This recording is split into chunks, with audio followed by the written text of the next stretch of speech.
जय श्री श्याम बच्चों। So in this video we will discuss some important chapters जहाँ से आप लोगों को इम्पॉर्टेंट न्यूमेरिकल क्वेश्चंस बच्चों पूछे जाने वाले हैं in your upcoming board examinations.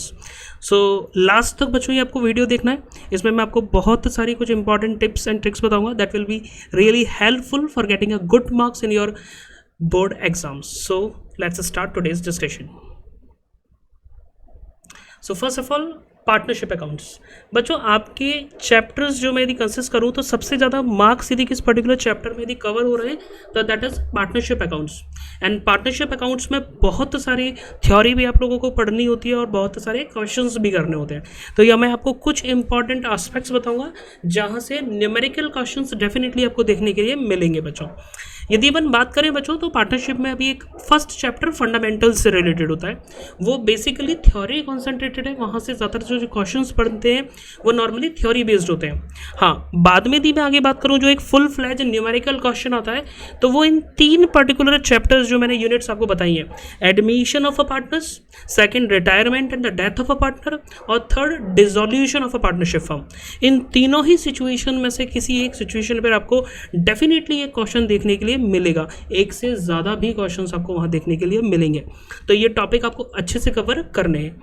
अब दिक्कत ये आती है कि सर यहाँ बहुत सारे एडजस्टमेंट होते हैं, हमें याद नहीं रह पाते हैं, हम गलती कर देते हैं। तो देखो एक बेसिक जो थीम है ना, चाहे वो पार्टनर का एडमिशन हो, चाहे वो रिटायरमेंट हो, चाहे वो डिसोल्यूशन हो, कुछ चीज़ें कॉमन होती हैं। लाइक रेशियो का कैलकुलेशन करना हो गया, चाहे वो आपका गुडविल का ट्रीटमेंट हो गया, revaluation of assets and liabilities हो गया, तो बहुत सारी चीज़ें कॉमन होती हैं। तो आपको वो बेसिक जो प्रोसीजर है, बेसिक जो एक कॉन्सेप्ट है, बेसिक जो अकाउंट्स बनाने ही है उस प्रिपरेशन के दौरान, वो आपको अंडरस्टैंड होने चाहिए। यदि आप कोई इंपॉर्टेंट कोई एडजस्टमेंट यदि आप वहाँ कोई गलती कर भी देते हो तो चलेगा, बट एक बेसिक आइडिया तो होना चाहिए जिससे आप उस क्वेश्चन को अटेम्प्ट कर पाओ और जहाँ तक हो सके उसे ढंग से अच्छे से कर पाओगे आप लोगों को। तो एक बार ढंग से अच्छे से इनको कॉन्सेप्चुअली क्लियर करना है कॉन्सेप्ट्स को, और न्यूमेरिकल्स की प्रैक्टिस इस पर्टिकुलर चैप्टर्स में स्पेशली आपको ज़्यादा से ज़्यादा करनी है बच्चों।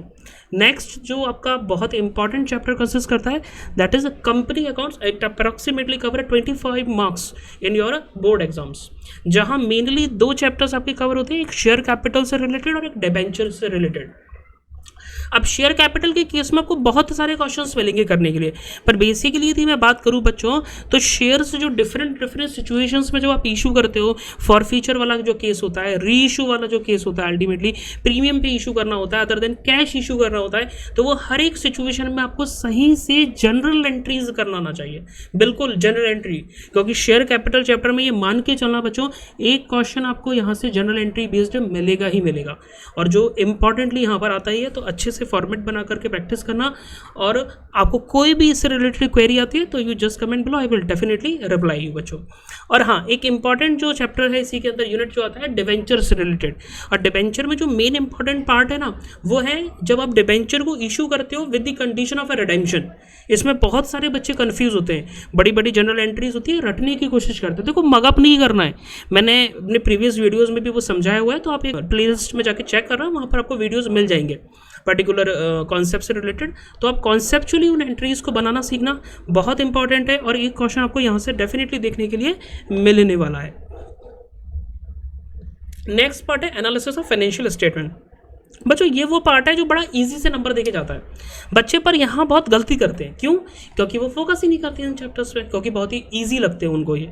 बट ये टफ है नो डाउट, बट यदि इन्हें तरीके से किया जाए तो ये इजी भी है। तो देखो यहाँ पर जो चैप्टर आता है वो आता है statement of a profit and loss and balance sheet as पर शेड्यूल 3 और अ कंपैरेटिव और a common size financial statement, जहाँ पर आप फॉर्मेट देखते हो डिफरेंट फाइनेंशियल स्टेटमेंट की, बैलेंस शीट्स की और प्रॉफिट एंड लॉस अकाउंट का।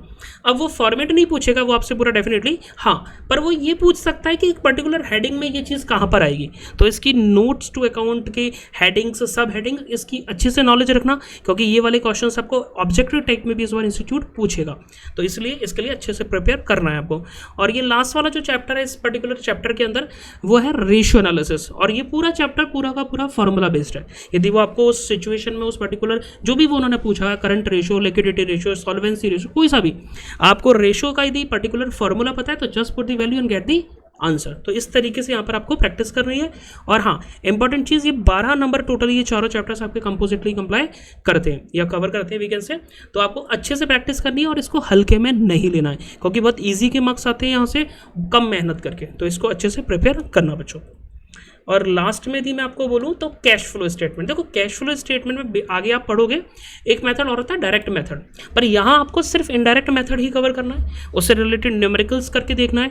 और इस चीज़ को बहुत अच्छे से क्लैरिफाई करना बच्चों, इस चीज़ में बहुत कन्फ्यूजन भी होता है बच्चों को, और क्वेश्चन भी पूछे सकते हैं बोर्ड में आपके। अपन एक्टिविटीज़ को हेड में क्लासीफाई करने में बड़ी दिक्कत आती है कि which of the transaction come into the investing activities, financing activities और may be in operating activities.